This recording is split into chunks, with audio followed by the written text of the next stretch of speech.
બોટાદ જિલ્લાના બારવાડા તાલુકાના ખાંભડા ગામે ગાંધીનગર સ્ટેટ મોનિટરિંગ સેલની ટીમે દરોડો પાડી કટિંગ થઈ રહેલા દારૂનો જથ્થો ઝડપી પાડ્યો છે।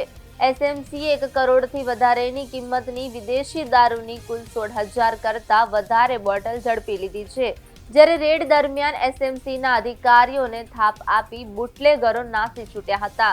બોટાદ જિલ્લાના બરવાડા તાલુકાના ખાંભડા ગામે ખુલ્લી જગ્યામાં વિદેશી દારૂ બહારથી લાવી કટિંગ થઈ રહ્યો હોવાની બાતમીને આધારે સ્ટેટ મોનિટરિંગ સેલની ટીમે દરોડો પાડ્યો હતો, જ્યાં પોલીસને જોઈને બુટલેગરો ફરાર થયા હતા।